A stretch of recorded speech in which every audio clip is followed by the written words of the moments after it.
speaking of, people commenting and, making comments and that kind of stuff, Cody Rhodes recently commented on wrestlers being sensitive. So since the birth of pro wrestling, I feel like a lot of it has been built on fan reactions and opinions. And as time went on, some wrestlers have pushed back on some of those takes. And speaking with Brandon Walker of Mostly Sports for a new interview, Cody Rhodes encouraged his fellow wrestlers to stop being so sensitive. So this is Cody Rhodes' quote. He said, "What I tell people, they aren't all going to like you. You've got to get over it. When you're doing that doom vanity search or whatever, no matter what you do, wrestlers, the mistake they make, oh, I followed him, I can turn him. No, they don't want you. They don't like you. And also, that's okay. We all of the sudden have gotten so sensitive to what fans say. There's no code outside of moral and ethical craziness. You buy a ticket, there's no code of conduct. You can tell somebody they suck. You can tell somebody they're fat. It doesn't matter. You should hear the stuff that's being yelled at me in the ring in the middle of trying to give a heartfelt speech about Terry Funk or something like that. It's a fun event for fans to blow off steam. Yeah, I know that's a controversial take that we should all be minding our P's and Q's.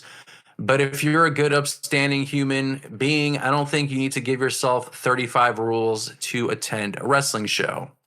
And a bit later in the interview, Cody went on to say, "It's very confusing to me that we're judging so hard on fans who come to shows who are just yelling basic stuff. You suck should not be." And then he said, "It's very strange." Just kind of like lost train of thought. And he said, "I get it. I get it. But I get it bad, and maybe I'll get it, and all of a sudden the feel." Like, oh, that's mean, guys, but I don't know. Maybe we're being a little too sensitive. If you're a wrestler and you're in Nick Khan's WWE, you're making bank. Put those feelings just a little bit over here," he said.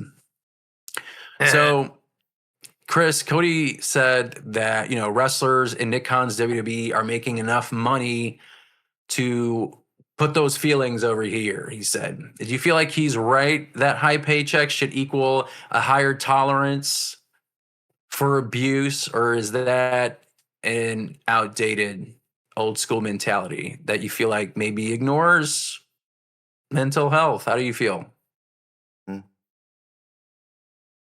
Alfonso says, "Suck it up, Buttercup." No, it doesn't have to be Dance Monkey because you're getting paid, $500,000 or whatever they're getting paid. But I mean, because it is a form of bullying. I don't think that's also a correct thing. Like, they're also people, but yeah, I mean, there should be an expectation also on the other side, is that they are these public figures, and wrestling is a thing where people are very opinionated and passionate about stuff. So there should be an expectation of those kinds of reactions from fans. So, if you are taking it personally to the point where you're losing sleep at night and all that kind of stuff, I mean, that sucks. You gotta figure it out. You know what I mean? Because I think wrestling is built on fan interaction and, participation and stuff like that. And that includes, jumping on the Twitter machine or going on social media to talk some smack or whatever, Sure, people can be less rude. Like, they don't have to go out of their way and say something very personal or dox them or do something like that because they're feeling a certain kind of way. I think there's a limit to that, but if they call them names or something like that, I think that's fair game. Now, do you apply that to live events, or are you also saying that bleeds into social media too? I think it does bleed into social media. What is the context of Cody? What's he referring to more specifically? In Well, I person? think he's talking about. Well, I mean, like from the quote, he says, you buy a ticket, there's no code of conduct. So it seemed like he's talking about, in-person event, because he said it's a fun event for fans to blow off steam. So it seems like he's talking about, when you attend a live event and then you're booing a person, who's a baby face or whatever. That's what it seems like he's talking about. So, I guess I also wanted to know what you think. Like, if that's the line, do you feel like social media, do you think that is also part of that? Like, do you think it's just live events, or do you feel like fans have a right to say whatever they want also on social media? I mean, I think social media is worse because it's like once that's comments there, you could just stare at it the entire time. If you're if Right. you're if you're that kind of person and read through those things, I think there should be limits. Yeah. I mean, nobody should be harassed. I don't think anybody should be harassed and with personal jabs or anything like that. You know what I mean? If as long as I Yeah. think as long as it stays to their character and not the person behind the character, I think Right. it's fair game. Yeah. I don't know. I don't know how I feel about some of those things. So I think if you're at a live event, I mean, like Chicago was known to do that. Like John Cena in Chicago was always like, let's go Cena. Cena sucks. Ooh, yeah. I mean, like he was like the white meat superhero baby face, and he was getting booed the shit out of in Chicago events for the longest time. Like he was maybe cheered His last like 2 weeks on the job. 3 years. Yeah, like I'm talking like the first 2 or 3 years. I even then, like he was still a heel, so there was some cheering, maybe a year, and then when it hit like 2006, we're talking like WrestleMania 22, ECW One Night Stand. Basically, from there up until, like you said, last year, he was basically booed. I think he was cheered a little more. Um, if he did any Chicago appearances in like the last 5 years, I think maybe there was a little more tolerance for Cena, but yeah, like he got it bad here and in a lot of cities. It wasn't just us booing him.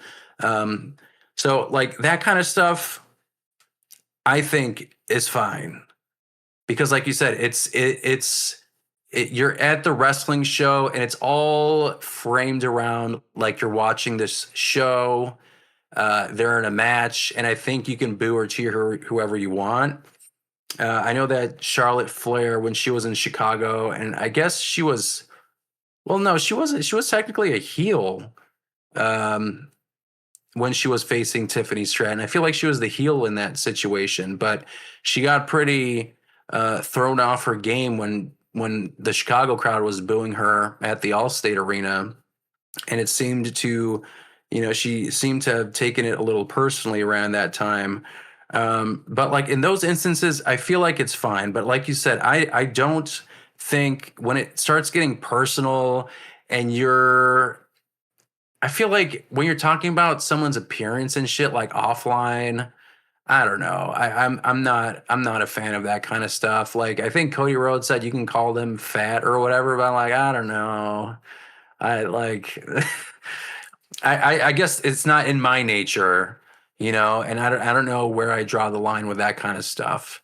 Um, like online harassing and saying that kind of shit. I don't know about that, man. Um, I mean, David, what do you think? Where's the line for you? Because he mentioned calling wrestlers fat or saying they suck is fine. Do you feel like there's a point where fan behavior should be regulated, or do you feel like anything goes is the price of admission?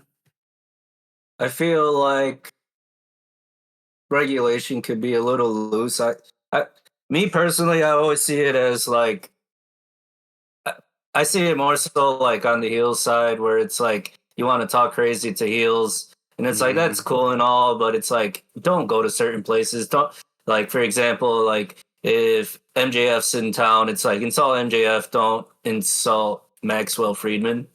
Mm-hmm. Because I Right. feel like a wrestler could have every right to turn around and say something. Uh, I understand thick skin because it's like sometimes the character you're portraying and things like that generate some of the response that you get. and Right. like then you're doing your job. But then it's like, at basement dweller 676767 shouldn't be saying certain things on the internet, or Right. like, or turning it into something that's completely not. Like, fat can be cool for like burgers for days, burger after burger for Seamus, but Hmm. it might not be okay for insert wrestler who's had a lifelong battle with certain things here. Yeah, like if they faced if they had anorexia or like body dysmorphia or that kind of shit, and like Yeah, it's I could. well known, you know. I Yeah, don't and know. but my thing is like block, mute, whatever you got to do. Like that person is very unhappy. You're just like, especially for like an athlete or an entertainer, it's like you're put on. You're so high up. It's like everything coming at you is screaming from the bottom of the mountain. You're like, Right. you can't realistically. You shouldn't be able to hear people from that low. But I get it. I guess this kind of like ties into my next question. So Cody talked about wrestlers who do like doom vanity searches on social media. So probably like looking themselves up, Right. seeing what people talk about. Do you feel like in an era where, building a personal brand online is basically kind of part of the job description, do you feel like it's even possible for a modern wrestler to truly ignore the noise like, stars of the 80s and 90s could? Because I feel like a lot of their reactions were tied to, what they saw in person. And of course, obviously like anecdotal stuff when someone walks up to them, but it's not like how it is now where you have like message boards, comments everywhere. Everyone's got some kind of feedback or data on some kind of website or app that you're using. you know do you feel like it's possible to ignore it in today's age? No. I think so. Everybody, I think everybody would feel a lot healthier and a lot better if they took all their comments, didn't read them, and just counted the engagement. Right. Like, I I can see where Cody's coming from. I can see where people who are offended are coming from. Um, I think it really just comes down to you're doing a job, and like you're in a you're probably, well, pro sports is pretty much the same thing where it's like you're living and dying by responses. Unfortunately, in WWE's case, like it's going into a character and going into a paid actor, but it's like a paid actor has to see all the negative, a pro athlete has to see all the negative and move on.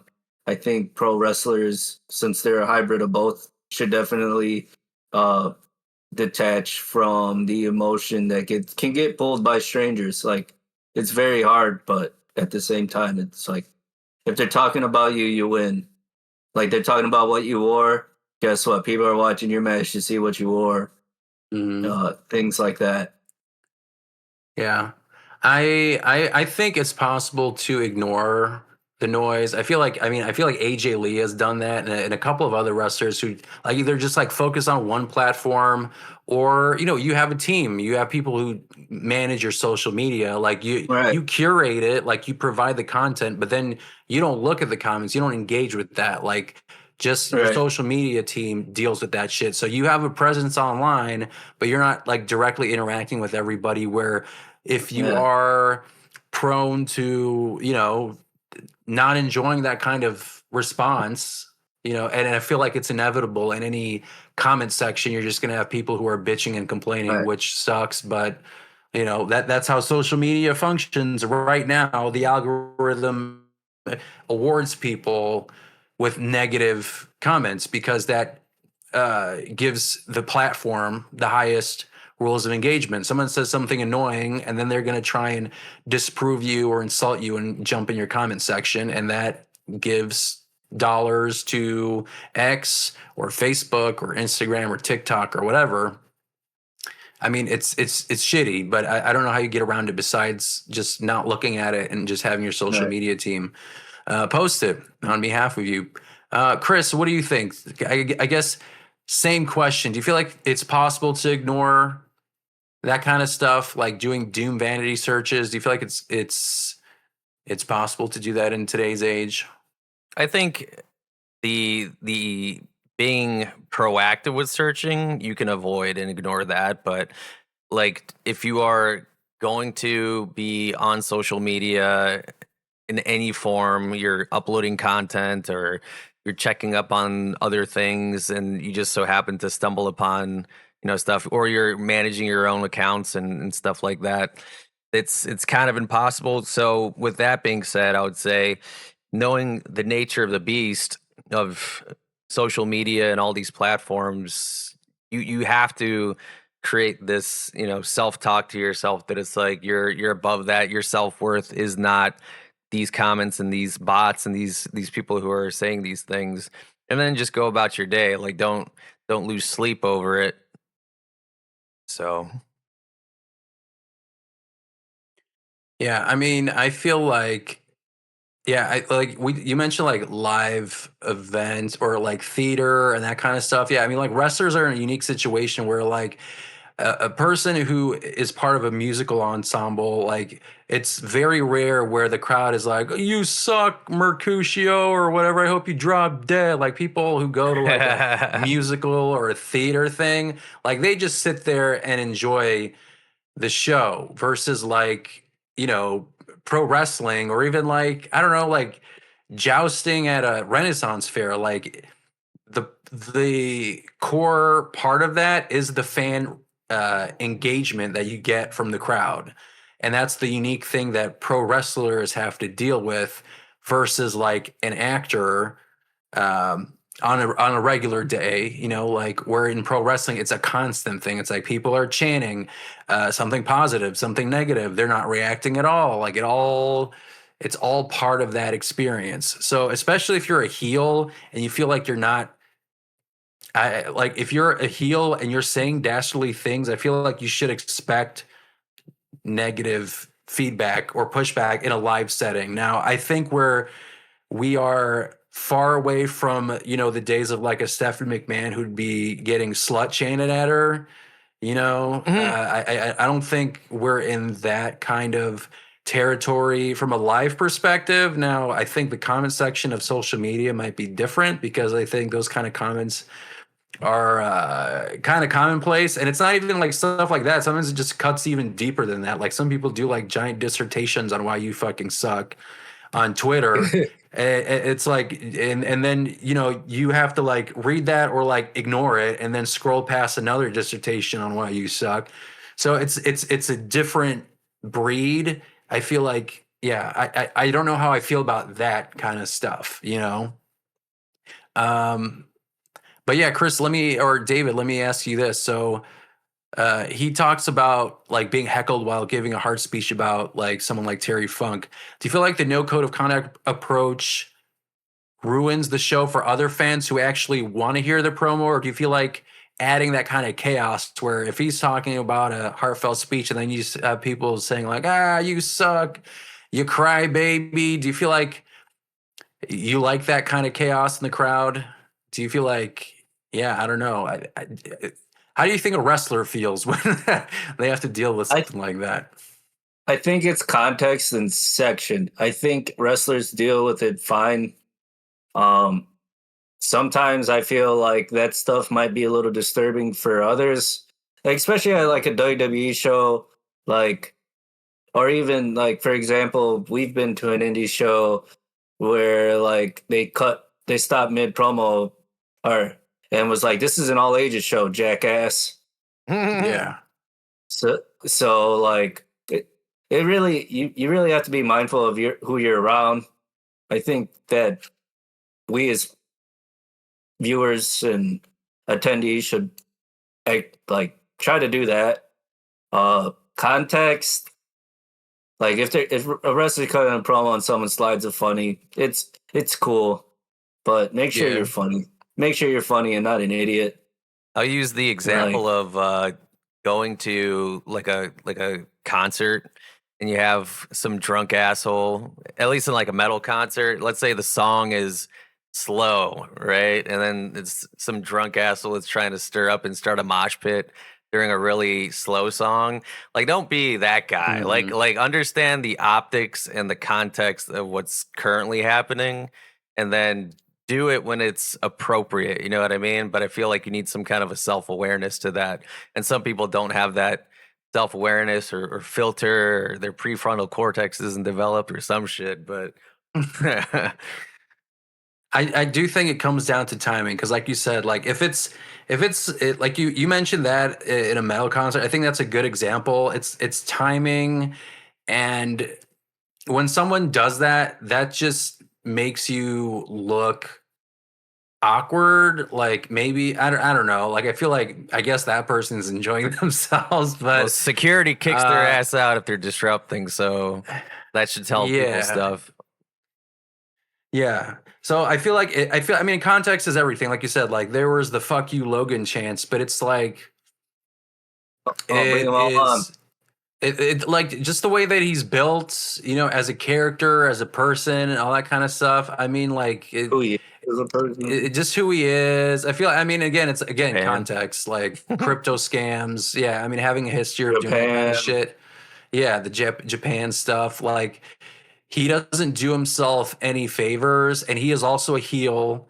And like in the context of the chamber, he eliminated 3 baby faces. And yeah, I mean, yes, you're gonna get those kind of chants, and you're a heel, so I feel like you expect that kind of stuff. Um, so yeah, it's all contextual, and then you can get creative within that context, right? Like it could be "fuck you, Logan." It could be "you suck." Like you can get creative and say whatever you want in that context, you know, because like you said, Chris, sometimes it is like if it's poorly timed or whatever. I think it's weird if it's like an emotional promo, like if Cody is actually being genuinely emotional about his dad or whatever. I don't know if someone's like, "Oh, cry baby" or whatever. Like, I guess you can say that.